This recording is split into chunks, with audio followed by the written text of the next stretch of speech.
చేయటం అనేది జగన్మోహన్ రెడ్డికి పరిపాటి. అయితే ఇక్కడ మా బాధల్లో ఏంటంటే ఒక తప్పు చేసి ఎవరో నోటితో ఉచ్చరించడానికి కూడా ఆ పదాలు పలకటానికి కూడా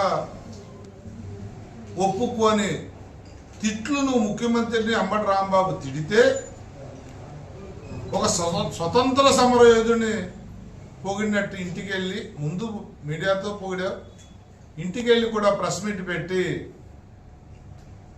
నీచాతి నీచంగా అంబటి రాంబాబు అనే వ్యక్తి అసలు తప్పే చేయలేదు, అంబటి రాంబాబు మాట్లాడిన దాంట్లో తప్పే ఉందని నువ్వు అన్నావు అంటే ఈ వ్యవస్థలో అసలు నువ్వు ఉండదగ్గ వ్యక్తివా అని చెప్పి నేను అడుగుతున్నాను.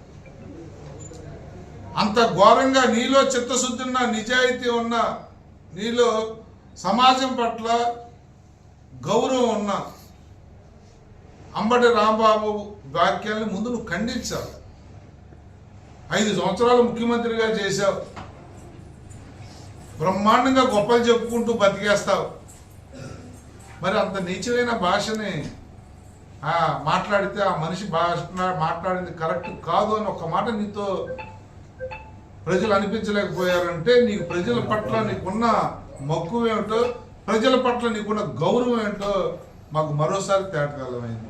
పైగా అంబటి రాంబాబుని కాపు టైగర్ అన్నాడు. దేనికి కాపు టైగర్ అయ్యాడు అంబటి రాంబాబు అని చెప్పి నేను అడుగుతా ఉన్నా. అసలు ఏ విషయంలో కాపులకి అంబటి రాంబాబు ఏం చేశాడని కాపు టైగర్ అయ్యాడు? బూతులు తిట్టినందుకు టైగర్ అయ్యాడా? నువ్వు మాట్లాడాల్సిన మాటలన్నీ నువ్వు చెప్పినట్టుగా మాట్లాడుతున్నందుకు టైగర్ అయ్యాడా?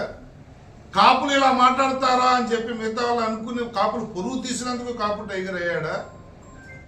ఆయన నియోజకవర్గంలో ఒక కాంపన్సేషన్ వచ్చిన మైనర్ బాలుడి విషయంలో కాంపన్సేషన్ వస్తే దాంట్లో వాటా తీసుకున్నందుకు టైగర్ అయ్యాడా?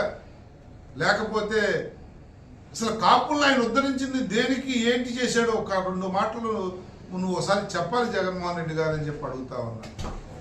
కాపులు పొరుగు తీసి ఇలాంటి మాటలు మాట్లాడిన వాడు కాపు టైగర్ అని చెప్పి నువ్వు అన్నావు అంటే అసలు నీ మానసిక పరిస్థితి ఎలా ఉందో మాకు అర్థం కావట్లేదు.